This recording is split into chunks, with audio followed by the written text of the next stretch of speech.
Bonjour, bonjour. Nous sommes là pour une nouvelle émission des Love Sisters. Je sais et je voulais vous remercier. Vous êtes nombreux, des milliers à nous regarder. On est heureux parce que, n'est-ce pas les filles, Love Sisters, ça marche. Donc ici, je suis accompagnée de Myriam Breton et de Clémence, Bonjour. toujours présente. Et notre très chère Myriam Vato. Voilà. Et nous avons deux charmantes, deux belles filles, des artistes que vous allez connaître tout à l'heure. Donc, je suis heureuse, chère Myriam Vato. Non, De confondre. Vous savez, chers téléspectateurs, vous pouvez pas vous rendre compte ce qui se passe sur le plateau. Ah, c'est parce l'enfer. Oui, d'ailleurs, on revient à chaque fois avec le sourire. Et justement, merci à tous d'être toujours à l'écoute des Love Sisters. Et aujourd'hui, je vais vous présenter une grande artiste, photographe, peintre, multitalent, qui est vraiment une personne à découvrir, Solange Accart. Bonjour. Solange. Bonjour tout le monde, bienvenue sur le plateau. À Voilà. tous nos auditeurs, j'espère qu'ils seront nombreux. Ils le sont. Le son, on grandit encore. Hein. Donc, ma chérie, on grandit. oui, d'ailleurs, restez avec nous. Donc, Solange, ça n'a pas l'air C'est comme ça. un honneur de faire rire toujours une comme ça. comédienne qui est dans le comique et on arrive à la faire rire. Ah, mais c'est un bien, honneur. C'est le making-of de la radio, en fait. C'est pas une émission, c'est le making-of. Vas-y. Donc voilà, j'ose. Hein, Vas-y, lance-toi. Alors, mesdemoiselles, mesdames et messieurs, je vais vous expliquer que Solange est la personne vraiment à découvrir à travers de son art.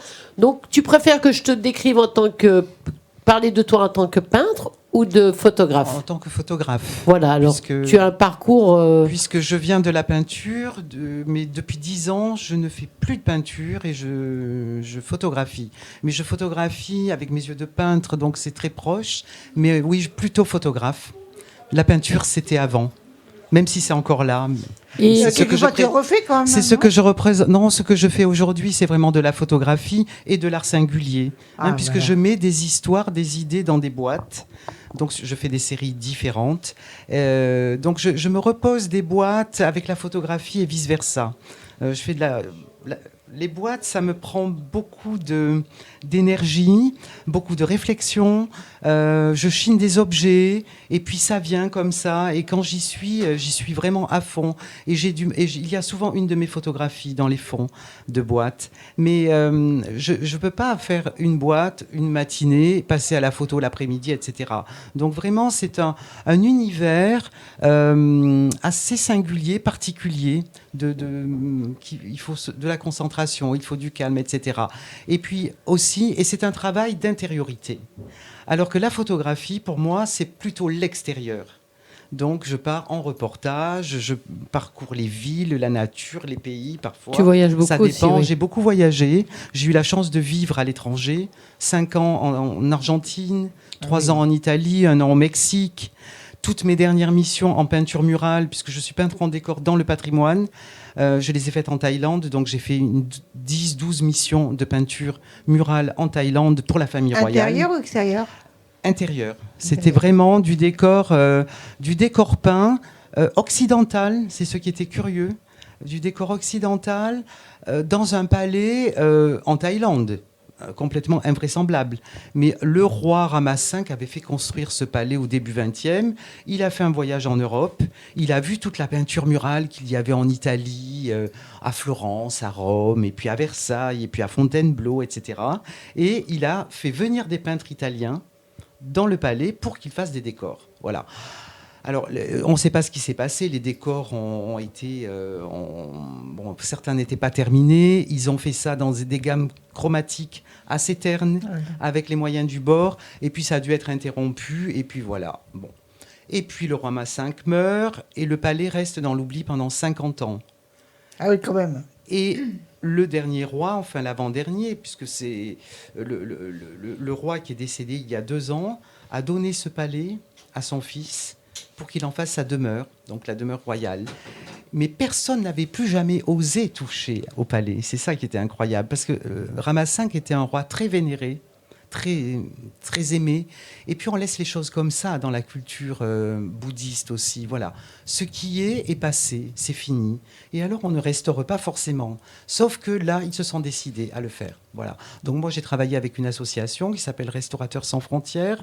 Et j'étais un tout petit maillon de la chaîne. Et j'ai fait une 12aine de missions en peinture murale dans ce palais. Et c'était...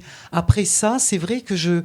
Rentrer en France, continuer du décor, non, c'était vraiment ce que j'ai fait de mieux, la plus belle expérience en peinture murale. Là, quand même, hein. Et avec Robert Bougrain-Dubourg, qui était qui est le directeur et le créateur de Restaurateurs sans frontières, et qui continue, lui là-bas, qui est toujours, lui et l'atelier, bien sûr, au service de la famille royale pour des restaurations en tout genre. Voilà. Donc, après ça, moi, je suis rentrée en France et j'ai terminé mes missions. Et puis, je faisais déjà de la photographie. J'adorais ça. Et tu as ton propre atelier ou... Je ne m'étais pas permis. J'avais un atelier, un petit atelier, mais je n'ai plus d'atelier à un moment parce qu'il a fallu que je rende le local. Et c'est à ce moment-là que j'ai repris mon appareil photo. Je dis bon, je peux plus peindre, je vais plus faire de chantier. Puis c'est fatigant les chantiers. Donc j'ai repris mon appareil photo et je ne l'ai plus lâché. Et ça fait 10 ans, voilà. Vraiment, et là, je suis tombée en amour à nouveau avec l'image, mais avec une façon particulière de photographier, comme si c'était de la peinture parfois. J'ai tâtonné, je suis autodidacte en photographie. Je n'ai pas suivi de formation. Tu mets en scène ou tu... Alors, au départ, non. Au départ, j'ai photographié les matières, puisque ça me parlait, les matières, avec les murs. Et puis la nature. Et puis après, petit à petit, j'ai mis de l'humain dedans, voilà, comme ça. Après, j'ai fait de la street photographie aussi, beaucoup, des scènes de rue, des choses comme ça, en me baladant. Et oui, puis après, on voit une de tes œuvres d'ailleurs ici. Alors là. Ça, c'est de la street. Voilà, c'est de la street, Ça, oui, comme tu parles de street. Voilà. Poisson d'avril, c'est vraiment, je suis dans la rue, je me positionne et j'attends qu'il se passe quelque chose, et il se passe quelque chose, voilà. Et c'est un shoot, hein, ça dure, c'est rien.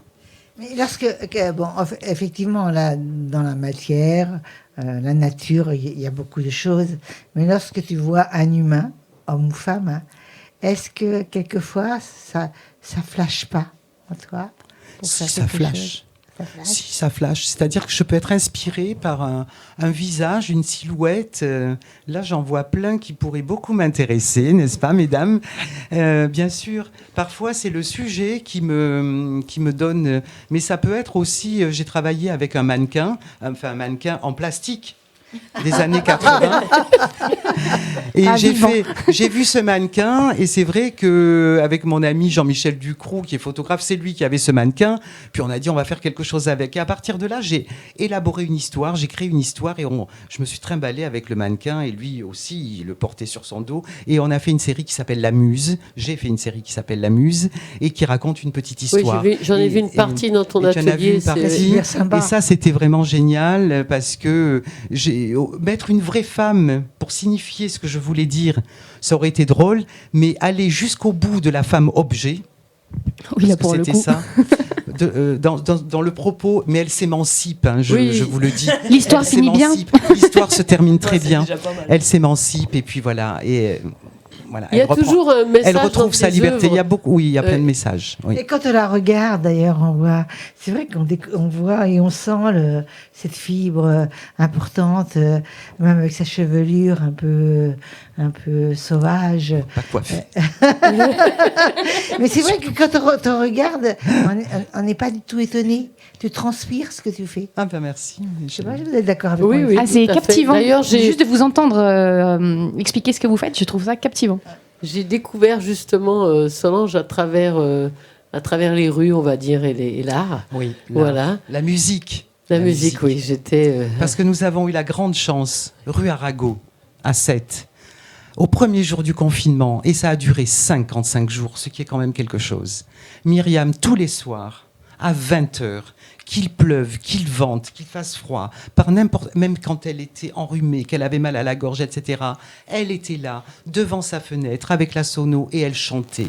Et elle nous a fait... Vous n'êtes pas loin l'une de l'autre, alors. Ah ben, on était parce que la vie nous a fait bouger. Mais... Et vraiment, je dois le dire, là, je dois le souligner, parce que si je suis ici aujourd'hui, c'est quand même grâce à Myriam. Et elle nous a donné beaucoup de bonheur. Elle nous a fait pleurer aussi, parce que parfois, les chansons, quelques-unes, parce qu'on était tous dans des états particuliers. Moi, je venais d'arriver à 7, où j'arrivais pour vivre ma vie, évidemment, d'artiste, mais pour la culture et pour tout ça aussi. Et malheureusement... Et on est passé de ce côté de... Maintenant, on est maintenant libre. Mais justement, j'ai découvert ton art et aussi à travers tes œuvres, comme les livres où on peut retrouver. Mais maintenant, il faut quand même... tu as tellement fait, tu vas quand même nous dire où on peut te retrouver. Alors, on peut me tu vas t'expliquer à la caméra. Aux auditeurs. Donc, je vous invite vivement à me rendre visite à 7. C'est l'atelier So Art, qui est rue Maurice Clavel, au numéro 38. Voilà, je suis là pratiquement tous les jours. On peut me trouver sur Instagram au nom de Solange Accard. Sur Facebook, je ne suis pas encore très douée pour y aller souvent, mais je vais faire des progrès. Et voilà. Mais je conseille à tous de venir visiter ton atelier où tu travailles, parce que c'est vraiment... Je travaille là. C'est un très bel atelier. C'est pas loin de Montpellier, en plus. Non, c'est pas loin de Montpellier. Voilà. Je vous attends nombreux. Merci beaucoup, Solange. Merci, Solange. Et c'est au tour de Clémence qui va interviewer Marivaux. Oui, je suis très très contente d'accueillir Marivaux sur ce plateau aujourd'hui.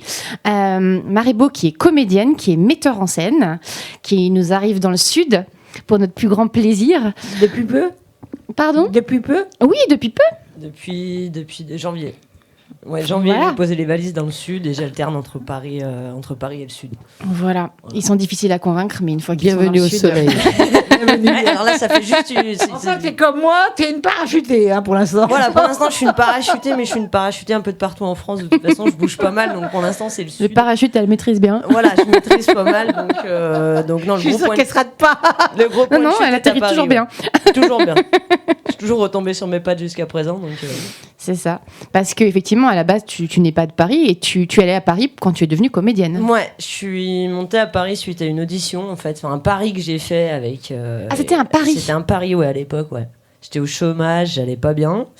Et je savais pas quoi faire de ma vie. Et une pote me dit, je te fais le pari que t'es pas capable de passer une audition à Paris. Donc, tu vas voir. Moi, j'étais jamais montée à la capitale. Je viens d'un village de 500 habitants. Donc, autant vous dire que Paris, c'est grand. Voilà, ils sont 500 par rue. On était 500 juste dans mon village. Donc, je suis montée à Paris, j'ai passé l'audition et puis je l'ai eu. Donc, il a fallu en 2 mois organiser une vie parisienne. Surtout annoncer à tout le monde que je me barrais à Paris. Donc, voilà. Et puis, ça a été bien pris ?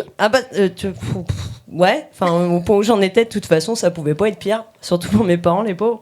Mais non, tout le monde m'a suivi dans mon délire. Et puis, ça a bien fonctionné. Donc c'est cool parce que j'ai enchaîné j'ai commencé technicienne.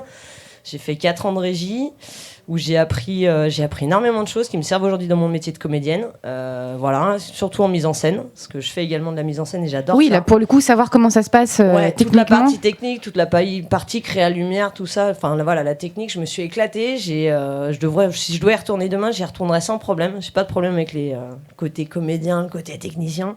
Je m'en tape un peu, donc ça m'arrive même de faire encore des régies pour des potes. Je me fais un petit plaisir, régie. Ouais, voilà, c'est exactement ça. Ouais, quand je pars en tournée avec des potes, si je peux passer derrière ou aider des amis en régie, que ce soit sur le plateau, voilà, je m'amuse, je m'éclate. C'est vrai que je t'ai beaucoup vu, t'aimes bien grimper sur les échelles, tenir des trucs. Ouais, non, mais de toute façon, faut que ça bouge assez vite. Si je suis pas sur scène, en tout cas, faut que je sois en technique parce que dans une salle, je m'ennuie vite. Donc, vaut mieux que je sois quelque part. Et là, tu travailles dans le Sud ? Là, je suis basée, moi, dans le Sud. Après, je bosse pas mal sur Paris. Et là, depuis 2 ans, je fais des tournées. Donc, je bosse dans toute la France. Voilà, donc on a été arrêté un peu avec le Covid. Mais là, ça repart. Donc, comment ça se passe, alors ? T'es appelé à droite ouais. T'as appelé directement En fait, on a monté notre boîte de tournée avec 2 associés. Parce qu'on s'est aperçu que pour être produit aujourd'hui et pour faire des tournées, faut le mieux faire par soi-même, en fait. Sinon, on n'y arrive pas. Voilà, à moins d'être Florence Foresti, mais c'est toujours pas le cas.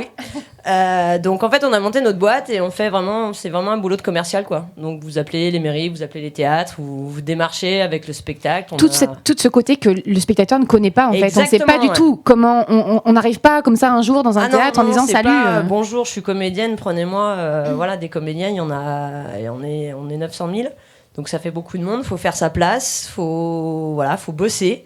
C'est surtout énormément de boulot, c'est pas juste passer derrière un écran et sourire, ça se saurait. Voilà, donc non, faut bosser énormément, c'est des contacts, c'est énormément de contacts ce métier-là justement. Donc là, voilà, on est en train de se faire un petit réseau, donc on tourne aussi bien dans des grandes villes que dans des tout petits villages et on s'éclate parce que justement les gens qui n'ont pas l'habitude d'aller au théâtre, à Paris, c'est une culture. Vous faites voilà, moi je vais aller jouer théâtre. dans un village dans la Creuse. Il y avait plus de sangliers que d'habitants, je pense. Mais voilà, on a fait 600 places. Les gens étaient debout parce que c'est leur sortie du mois. Parce que ça les éclate que voilà, de voir on s'en Et fout qui vous êtes. quel genre de spectacle Nous, je produis quoi? Je suis dans l'humour, je suis dans la comédie. Voilà, je tourne énormément avec 2 nanas. On tourne dans. Donc vous êtes 3 sur scène? On est 3 sur scène, ouais. On est entre la pièce et le one. Ce qui serait bien, c'est qu'on voit peut-être un extrait déjà. Mais bien sûr, on va passer à un extrait Pour te connaître sans attendre. Pour te connaître mieux. C'est vrai que le célibat c'est trop bien, on fait ce qu'on veut. Et si je veux sortir, je sors. Si je veux boire un mojito, je bois un mojito. Si je veux faire l'amour, je rebois un mojito.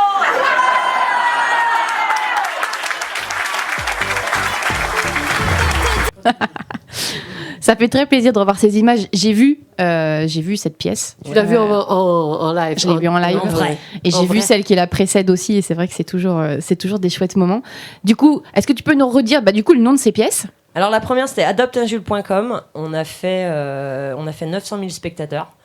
Voilà, donc c'était un projet qui devait durer 20 jours et qui dure encore. Ça fait 8 ans qu'on est dessus. Tu l'as joué combien de fois? Moi, je l'ai joué 2000 fois et j'ai formé 97 comédiennes dessus. Voilà, pour un spectacle qui devait durer 20 jours, on s'en est quand même super bien sorti. 900 000 spectateurs, on en est super fiers parce que voilà. Il y a même eu un petit livre dessus, il y a eu plein de choses. Ouais. On devait passer en capta, mais malheureusement ça s'est pas fait parce que avec le Covid. Et puis du coup les auteurs se sont dit allez on fait la suite. Et donc on est parti avec Balance ton Jules. Voilà, on vous a appris pendant 7 ans comment adopter un mec. Maintenant on vous apprend comment le balancer. Mais c'est surtout voilà, il y a balance ton Jules, mais on est vraiment dans le côté balance tout ce qui t'emmerde dans la vie. Donc c'est balance tes complexes, balance ton patron, balance ton mec, balance ta belle-mère, balance tes potes. Et toujours avec ce fameux trio de 3 nanas très différentes. 3 nanas, on parle au public, c'est vraiment entre le one et la pièce, c'est très interactif, c'est aussi bien pour les mecs qui ont de l'humour et les nanas. Voilà, je précise, c'est pas que des spectacles de filles, il nous faut des mecs, d'ailleurs, on en a besoin. Mais voilà, c'est 1h15, vous prenez votre cerveau, vous le posez à côté de vous, vous venez vous marrer, c'est tout ce qu'on vous demande, et vous repartez, vous prenez un grand bol d'air frais, et voilà, c'est pas Shakespeare, c'est pas Molière, mais c'est juste 1h15 où on se marre. Voilà. Et c'est vrai que je trouve assez fabuleux le fait, on réduit très souvent en fait le théâtre à Paris, à tout ce qui est culturel finalement à la capitale, et en fait beaucoup de gens d'ailleurs, nous les premiers quand on dit, quand on annonce à nos proches qu'on voudrait faire artiste ou comédien, on vous dit voilà mais si tu montes pas à Paris t'arriveras à rien. Et je trouve que c'est super bien de pouvoir justement grâce aux tournées à amener le théâtre en province parce qu'il y a des beaux théâtres et il y a de quoi faire. Il y a plein de comédiens en province qui sont là, qui sont très bons, qui n'ont pas besoin de monter à Paris. Rien que sur Pérols, voilà, vous avez vraiment un super théâtre qui vient de se monter, qui a quand même 300 places. Il y a des beaux théâtres à Montpellier. Voilà, dans Montpellier, vous en avez plein. Enfin, je veux dire, des théâtres, il y en a de partout. Maintenant, faut que les gens veuillent sortir au théâtre. C'est pas quelque chose qu'on fait forcément facilement. C'est une éducation aussi, c'est une culture. Ouais. Mais voilà, il y a des théâtres de partout, il y a vraiment du boulot de partout. Maintenant, la case Paris, il faut y passer ou non. Moi, j'y suis passée parce que, voilà, comme c'était un Paris, j'ai pas le choix. C'est souvent un passage obligatoire. Mais ouais, c'est un passage, mais on n'est pas obligé. Ouais, voilà, ouais. En tout cas, moi, pour C'est bosser, souvent un j'ai appris passage. aujourd'hui que voilà, je peux bosser à Paris, ça m'amuse, mais ça m'éclate surtout, moi, d'aller faire le Tour de France, quoi. Au niveau du public, tu as vu une différence entre les publics? Ouais, tout le monde dit telle ville c'est dur, le plus dur c'est à Lyon, le plus dur. Non, le plus dur des publics, c'est Paris. C'est le plus dur. Et pourtant, parce qu'ils sont éduqués à ça. Ils sont éduqués, mais ils sont aussi en manque. Moi, dans mon milieu, en tout cas, je suis pas dans la chanson, mais tout à fait, ils sont en mode je maîtrise, je connais. Donc vas-y, Ils fais-moi connaissent rire. tout et voilà. Donc, Vas-y, ils ont une montre-moi de quoi attente. t'es Ouais, capable. c'est exactement ça. Et puis comme on est maintenant dans les faut critiquer, il faut mettre des avis parce qu'on aime mettre Oui. des avis. Donc comme on met des avis, on est devenu critique. Voilà, donc c'est-à-dire que Monsieur Dupont est critique, c'est très sympa. Donc les critiques mauvaises font 20 pages, les bonnes critiques font 2 lignes. Donc ils se permettent de juger et c'est vraiment fais-moi rire quoi. C'est vraiment les bras croisés dans la salle et vas-y, je t'attends. Moi, je vais en province, dans le public, et c'est pas un mot péjoratif, province, mais putain, vous arrivez, moi je dis bonsoir, j'ai 600 personnes qui me répondent bonsoir, j'arrive à Paris, je fais bonsoir, je suis obligée de refaire, pour être sûr qu'ils aient compris que je leur parlais. En fait. Vous êtes vraiment là ou il y avait Ouais, voilà, c'est exactement ça. Rallume quoi. la salle. Donc c'est Ils sont vraiment, là. voilà. Moi, pour moi, il y a pas de public. Tous les publics de France sont top. La Rochelle, Lyon, Bordeaux, n'importe quelle ville, mais vraiment les plus durs, c'est Paris, quoi. Mais ça, c'est dans toutes les grandes villes du monde entier. Excuse-moi. Et Avignon Avignon vous y Avignon, avez on a été fait le festival. Il me semble, parce que ça me parle, tout ça. Avignon, Et ouais, on a fait le festival, Le festival, 3 ans. Oui. Voilà, Ouais, 3 ans, une fois, Oui, mais 2 moi, fois j'ai avec entendu Adopt, une parler fois du avec spectacle. Balance. Ouais, oui. Non, c'est à faire Avignon, Mais c'est fun. C'est moi, plus je l'ai pas marrant. vu, mais ma sœur l'a vu. Voilà. Donc non, c'est à faire. C'est plus marrant en tant que spectateur qu'en tant que comédien, parce que nous, c'est une grosse galère pendant Oui. un mois. Ah oui. Hein, c'est voilà, on tracte, parce que c'est Avignon, c'est 2000 spectacles jour.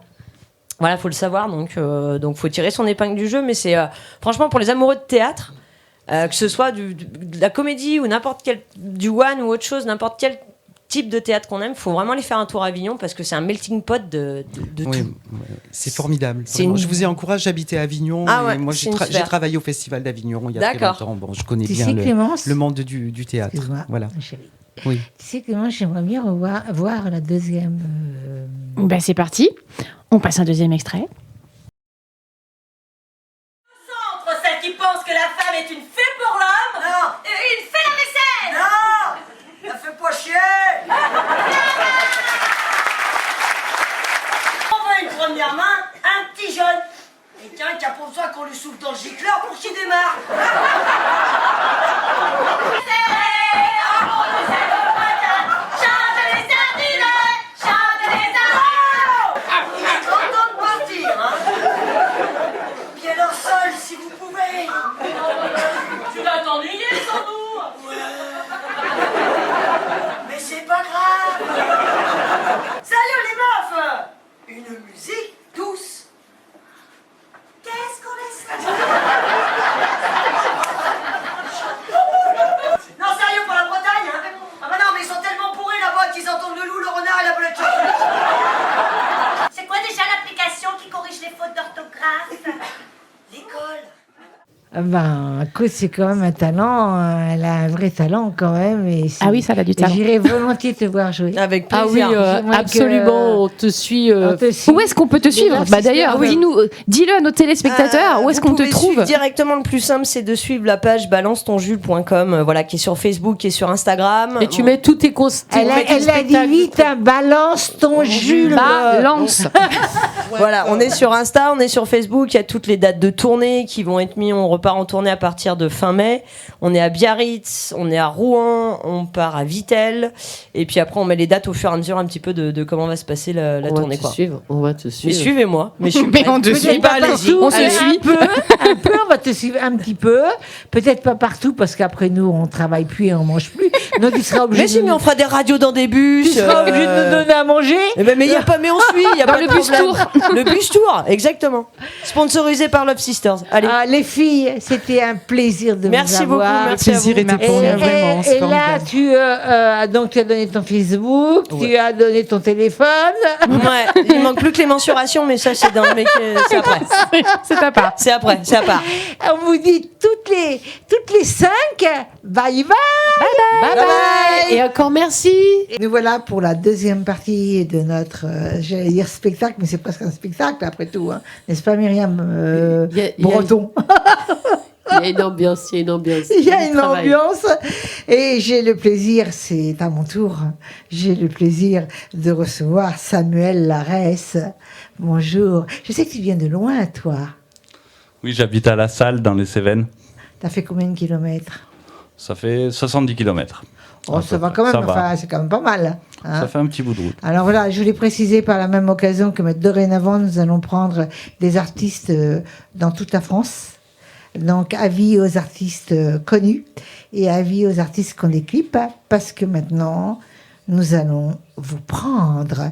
Donc, je suis avec Samuel. Samuel, pourquoi pour conteur et flûtiste? Parce que tu fais plusieurs instruments, donc j'aimerais savoir pourquoi tu as pris uniquement conteur et flûtiste. Il y a dû avoir une erreur parce que je marque conteur, luthier et flûtiste musicien. Mais luthier, Voilà. tu fabriques les appareils? Oui, je fabrique tous mes instruments qui sont là. C'est toi qui les fabriques? Oui.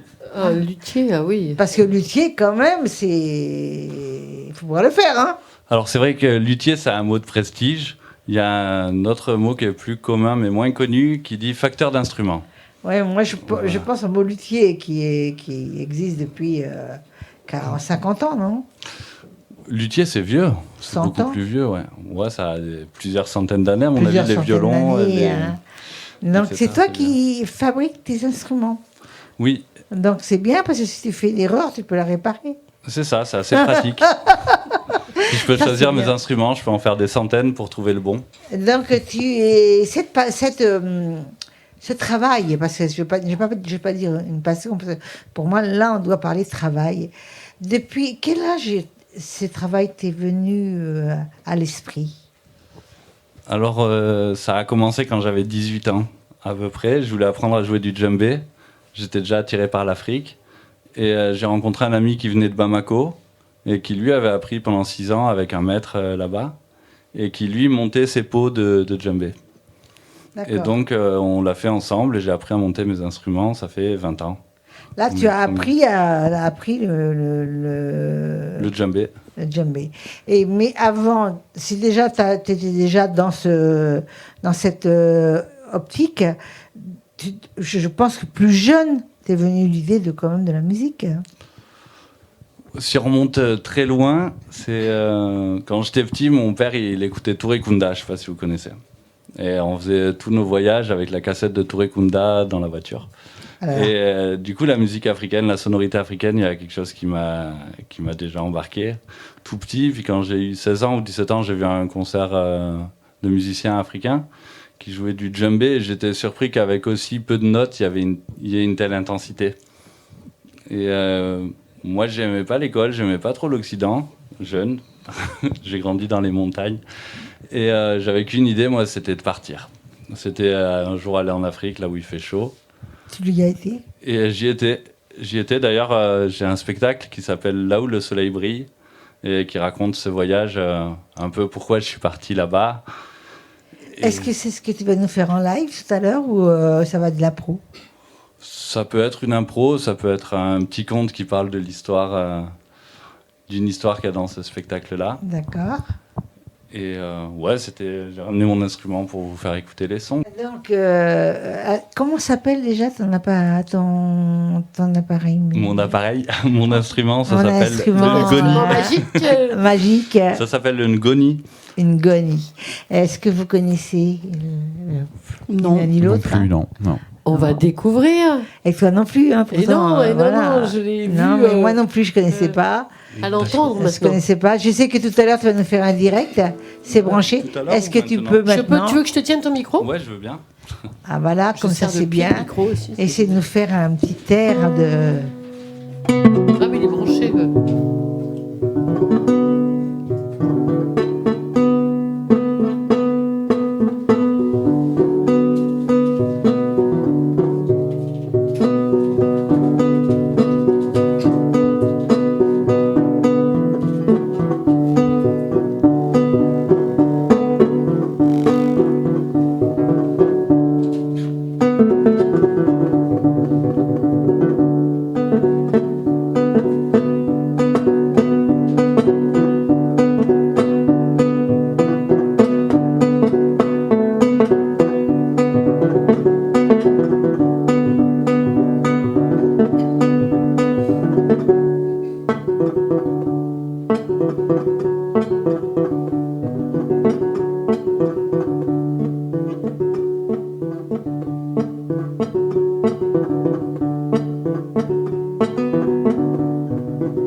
Très longe.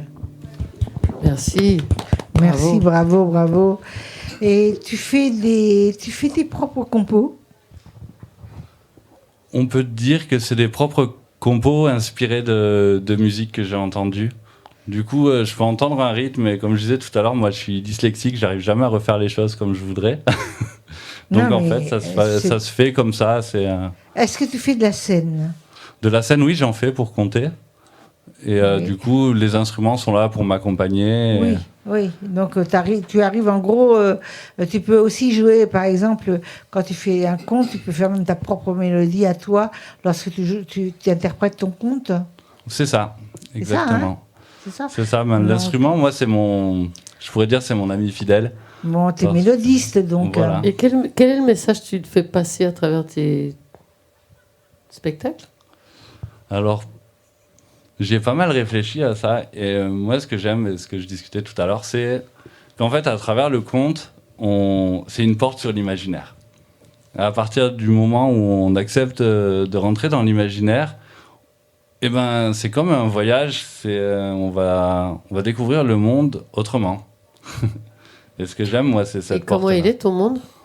Comment il est mon monde? Mon monde, il change tout le temps, mon monde. Il change tout le temps parce qu'à chaque fois, je le vois. Moi, ce que j'aime, c'est regarder les gens, c'est regarder les humains. Donc tu t'inspires de la vie de tous les jours ou Je m'inspire de la vie de tous les pour jours. partir dans l'imaginaire? C'est ça. Et puis, des fois, je m'inspire de l'imaginaire pour vivre ma vie de tous les jours aussi. Ça va être sympa chez toi. Et est-ce qu'un animal peut aussi t'inspirer? Un animal? Oui, évidemment. Ça m'intéresse aussi, hein. Et je pense que tu as une vie de famille, Oui, j'ai une vie de famille, j'ai 2 enfants. tu as 2 enfants, et ils doivent adorer te voir jouer. Ils aiment bien. Ils aiment bien, aiment ouais. bien. Mm. Et écoute, ça fait un plaisir de t'avoir et de voir ce que tu fais. Est-ce que tu peux regarder la caméra et nous dire comment on peut te joindre? Comment on peut me joindre? Alors, avant tout, par mail, sur samuel.laresse@orange.fr. Et sur Facebook, j'ai un profil sur lequel je montre mes instruments et je partage beaucoup de musique aussi. Et à venir, un site internet qui s'appellera samuellaresse.com et on pourra me retrouver. Mais tu as dit très vite, hein, Samuel Arès. Larès. Laresse, je l'ai dit vite. Oui. Samuel Laresse. Laresse, alors Laresse, L-A-R-E-S. Voilà. Donc on peut te joindre. Et puis, de toute façon, on peut te joindre aussi chez Love Sister. Voilà, c'est Hein. Donc tu restes un petit peu avec nous là? ça. Bah oui, Ça, avec c'est super plaisir. sympa. Mais de toute façon, on va te voir en live. C'est ça. Et tu reviens après? Et je reviens après. D'accord. Donc on va aller te voir en live. Merci.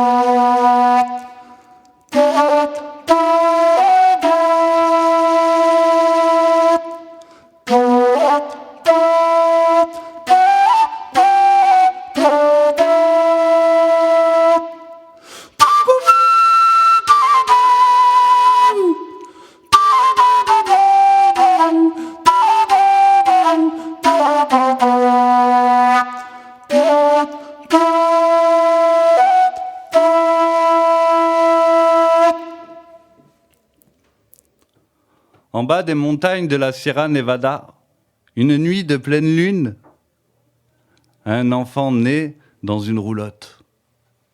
On l'appelle Manolo. Manolo est bienvenu.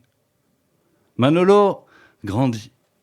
Ses 5 premières années, il les passe dans la joie, dans le bonheur. Mais un jour vient et sa mère tombe malade et un voile se met sur son bonheur, un voile se met sur sa joie. Manolo, avec sa famille, avec sa roulotte, vivent sur les routes de l'Espagne. Et chaque année, ils font le tour. Et de village en village, Manolo se sent de plus en plus seul.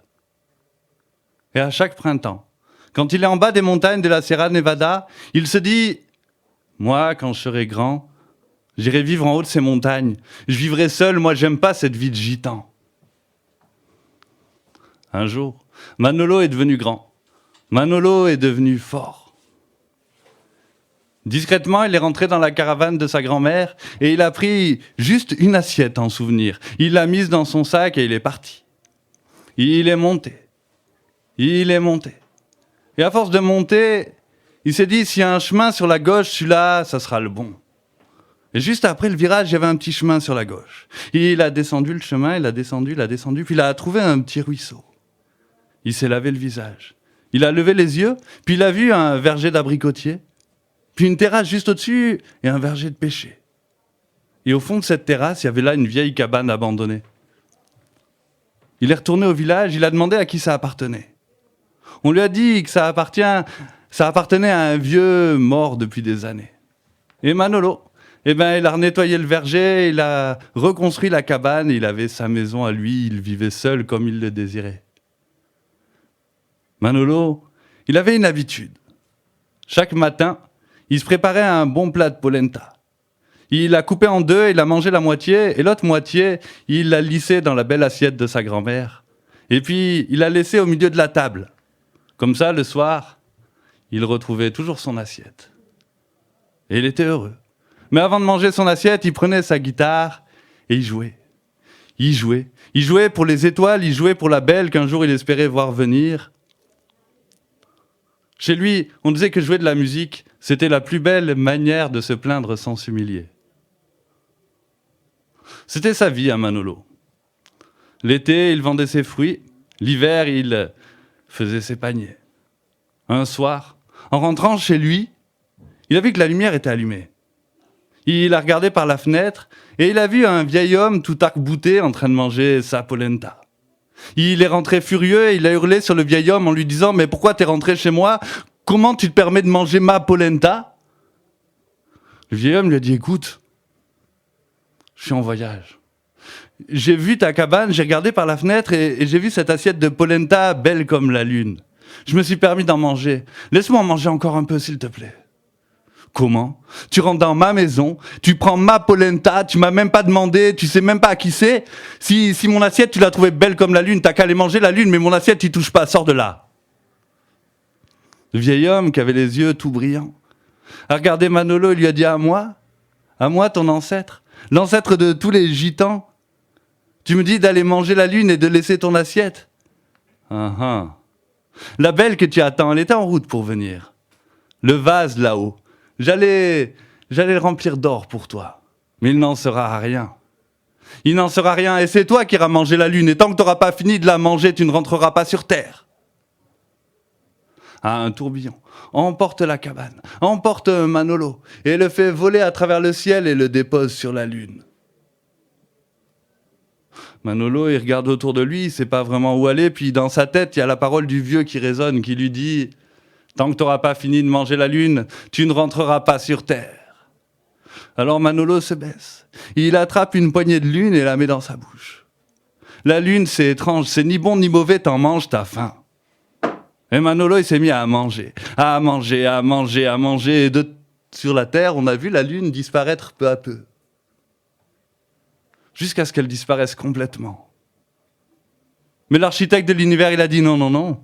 C'est pas comme ça, il a claqué des doigts et la lune elle est revenue. Et Manolo il s'est mis à remanger la lune. Et l'architecte il a claqué des doigts et la lune elle est revenue. Il a claqué des doigts et il a remangé et la lune est revenue. C'est depuis ce temps-là que la lune dans le ciel elle apparaît et qu'elle disparaît. À vous à qui j'ai raconté cette histoire. Si vous voyez un petit garçon tout seul, allez vous asseoir à côté de lui, allez lui parler. Ça lui évitera un jour de se retrouver sur la lune. Et puis, si vous voyez une personne venue de nulle part, respectez toujours les règles de l'hospitalité.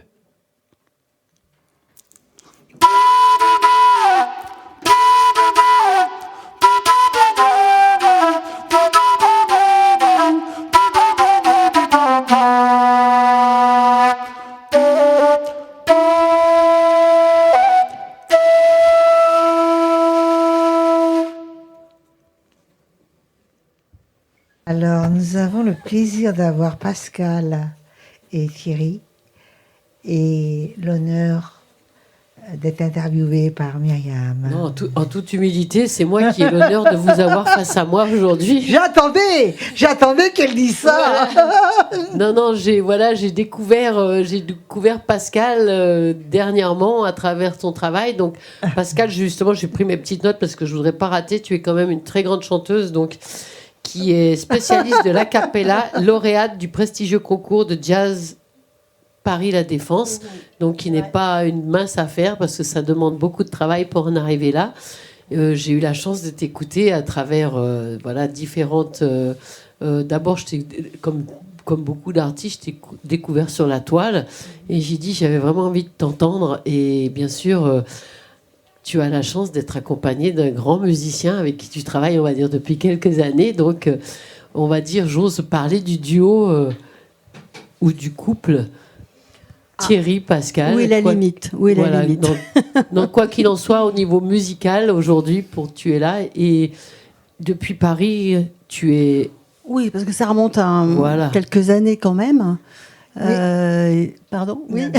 Oui, depuis Paris, il y a eu du chemin parce que, en fait, ce concours-là, je ne l'ai pas gagné toute seule. On était en groupe vocal. À l'époque, je faisais énormément de... C'était mon activité principale, en fait, le groupe vocal a cappella. Et en fait, ça a été une de mes premières expériences professionnelles. Donc, j'ai eu la chance tout de suite d'avoir ce prix. Bon, ça ne sert pas à grand-chose, mais ça c'est motivant. Je veux dire, c'est motivant pour te dire que c'est gratifiant. Tu sais que ton travail est apprécié. Oui. Et tu en es... Voilà. Oui, voilà. Après, je n'ai plus jamais arrêté, en tout cas, de travailler. Donc, tu habitais Paris à l'époque? Non, pas du tout. J'étais déjà à Montpellier. Et en fait, on avait été sélectionnés pour se présenter au concours et on l'a gagné. Donc, félicitations, voilà. Oui. Et surtout, quand on voit, quand on t'entend, et voilà, c'est... maintenant, tu es spécialiste en jazz, en scat, a cappella. Comment tu décrirais ton travail? Oh, alors là... Aujourd'hui alors mon travail, il est partagé entre la pédagogie, c'est-à-dire je suis prof de chant... prof de chœur ou de soliste? Voilà, comment ça se passe? De tout, la voix, voilà. La voix, donc dans tout... Premier instrument, la voix. L'instrument, voilà, qui va servir à plusieurs styles. En fait, c'est pas que a cappella ou soliste ou quoi. Voilà, je fais travailler des gens qui ont... Explique pour nos auditeurs ce qu'est la cappella. Alors, chanter a cappella, c'est chanter sans instrument. Donc, le groupe vocal a cappella ou une chorale, c'est du chant polyphonique sans instrument. Voilà, donc, tout doit être fait à la voix. Donc, la spécificité du groupe vocal, c'est que tout ce qui est rythmique se fait aussi à la voix. Donc, voilà, ça demande des compétences quand même. C'est toi qui t'occupes des arrangements ou quand tu prépares ton titre? Alors, il y en a que je fais. Il y a des arrangements que je fais pour mes élèves du jam et d'autres que je repique aussi, que je repique d'oreille, voilà, des arrangements existants ou d'autres pour lesquels j'ai déjà des écritures et j'adapte. Oui, voilà. Et tu as combien de personnes, si on peut parler d'un chœur ou comment? Alors, je m'occupe principalement quand même de chanteurs individuels qui veulent travailler leur technique vocale, qui veulent travailler leur voix dans le sens du jazz, donc avec toute l'improvisation. Spécialité dans le jazz. Oui, mais je fais travailler des tas de gens aussi en dehors de ce style, mais j'avoue que c'est ma musique de cœur, donc voilà, ma passion elle est plus là, notamment dans l'improvisation aussi, puisque c'est une musique qui permet d'improviser et de s'amuser, quoi. Une liberté, tu as besoin de cette liberté. Ah oui, totalement. Et qui permet d'interpréter aussi. Parce que quand on peut improviser, on peut aussi interpréter on n'a pas de limite, quoi, en fait, dans l'expression. C'est comme, je dirais, presque comme une conversation.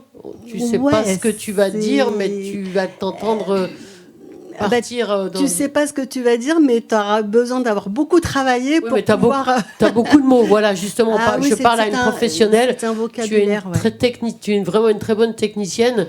Et justement, cette technique, maintenant, tu parles avec, tu chantes avec. Mais... Oui, voilà, c'est mon chant. Mon chant est là, en fait. Voilà. Et je fais travailler donc des groupes vocaux et quelques chorales aussi. Enfin, j'essaye, voilà, j'ai une palette assez large en fait dans ma pédagogie, quoi. Et voilà, tu parles de ta pédagogie, donc tu es pédagogue de vocal au jam, et en plus de ça, tu as des groupes avec musiciens. Oui, je suis aussi une chanteuse. D'abord, une chanteuse. Oui, d'abord, tu as raison, c'est complètement ça. D'abord, oui. Donc, bon, c'est vrai que là, la pédagogie prend beaucoup de temps et d'espace, mais évidemment que ma passion, c'est chanter, d'être sur scène, de partager la musique avec d'autres gens. Voilà, j'allais y venir. Tu préfères la pédagogie, la scène à la pédagogie? C'est très différent. La scène, c'est incomparable. La scène, c'est une maison. On y est, on peut y rester toute sa vie.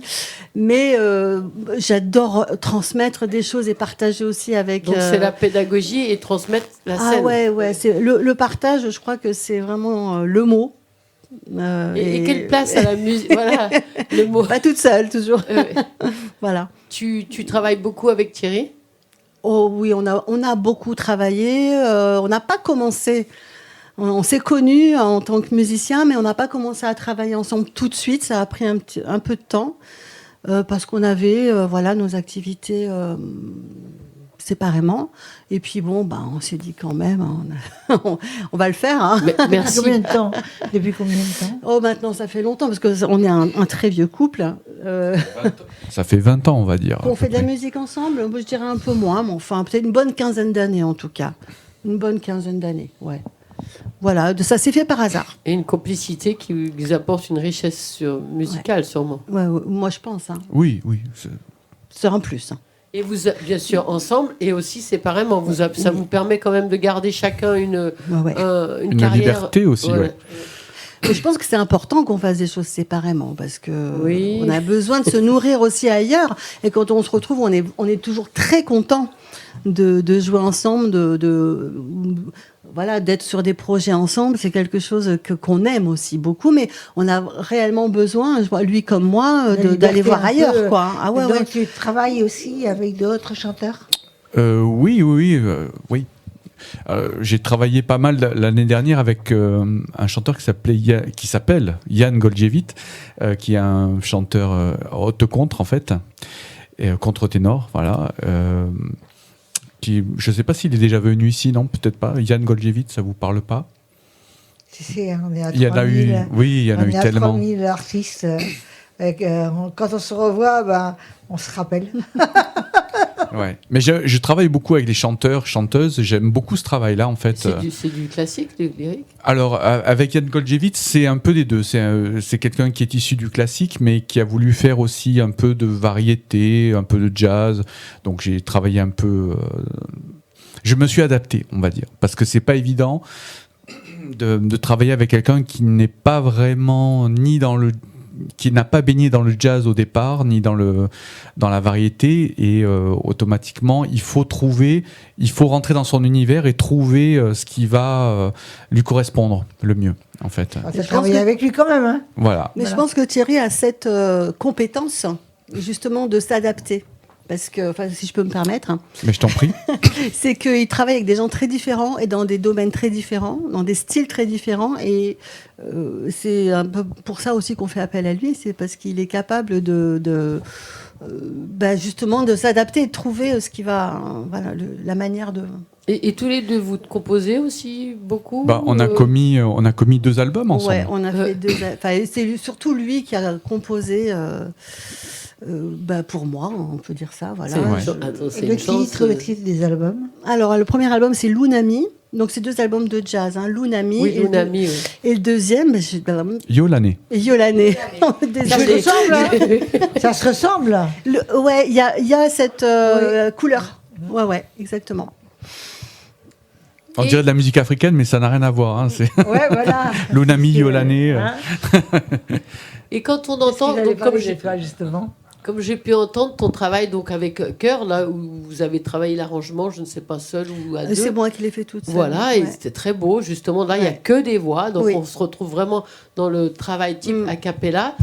Combien de temps tu mets pour arriver à mettre sur pied un tel morceau avec tes chanteuses? Ça dépend du niveau des chanteurs.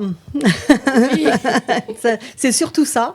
L'arrangement prend un peu de temps, mais après, oui, toute la mise en forme, c'est long quand même. C'est 1 mois, 2 mois. Ah oui, quand même. Bon, à raison d'1 fois par semaine ou 2 fois par semaine. Il faut du travail personnel aussi. Quand on se retrouve, tu donnes une base à raison, comme tu dis, un cours d'1 heure par semaine ou une information musicale à apprendre, à travailler. Et après, je fournis tout le matériel pour travailler, les voix préenregistrées. Tout est carré, partition. Et on se retrouve pour travailler, pour mettre en forme. Ouais. Mais il y a un gros travail individuel à faire aussi. Et comment on fait pour te trouver, pour arriver à participer? Est-ce qu'on a une chance de pouvoir faire partie d'un de tes chœurs? Ah bah bien sûr, ou d'être simplement élève de chant au Jam de Montpellier. Alors attends, tu vas voir la caméra et tu dis comment on peut te retrouver. Oui, pour tout ce qui est pédagogique, vocal, c'est au Jam de Montpellier. Voilà, c'est connu, il y a un site, c'est facile à trouver. Facile à trouver. Le Jam est une référence. Absolument. Toi, personnellement? Et moi, personnellement, sur Facebook, Pascal Gauthier, sans TIER, sans H. Voilà, j'ai pas de page perso artiste, c'est juste moi. Et tu prends des élèves débutants aussi? Oui. Tu prends tous les niveaux, tout le monde. Voilà. Thierry, tu as un Facebook? Oui, aussi, pareil, Thierry Gauthier, sans H non plus. C'est un couple. Donc, voilà, on peut me retrouver. Au nom de Thierry, au nom de Pascal Gauthier. Mais avant de vous retrouver, vous partez pas, vous allez nous jouer un petit morceau, vous allez même un bon avec morceau. Plaisir. Et on va pouvoir bénéficier de tout. On va vous regarder. En tous les cas, nous, on va dire au revoir à Samuel. Au revoir et merci Pascal, Thierry, on vous dit à tout à l'heure. Merci et Pascal, merci Thierry d'avoir fait l'honneur de venir. Merci beaucoup. Avec plaisir. Moi et Myriam, on vous dit bye. Bye.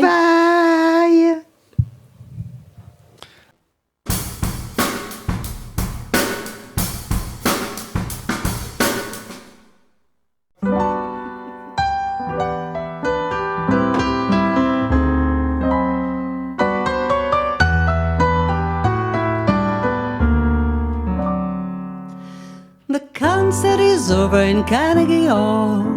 The maestro took bow after bow. He said, "My dear friends, I have given my all. I'm sorry, it's all over now." When from the balcony way up high, there suddenly came a mood for cry. Oh, Mr. Paganini, please play my Rhapsody. And if you cannot play it, won't you sing it? And if you can sing it, you simply have to. You are, yes. So Paganini, we breathlessly await your masterful baton. Come on and sling it. And if you can't sling it, you simply have to.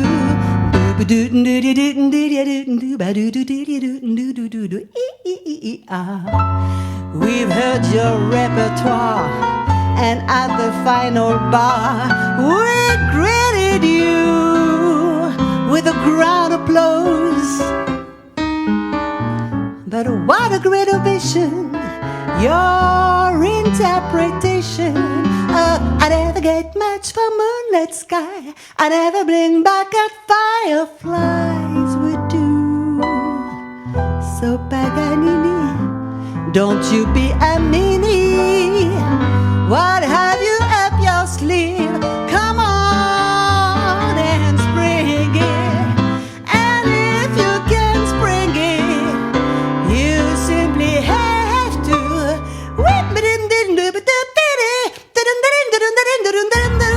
Listen, Paganini, please play my Rhapsody. And if you cannot play it, won't you swing it? If the boys are bopping, hey, that it is the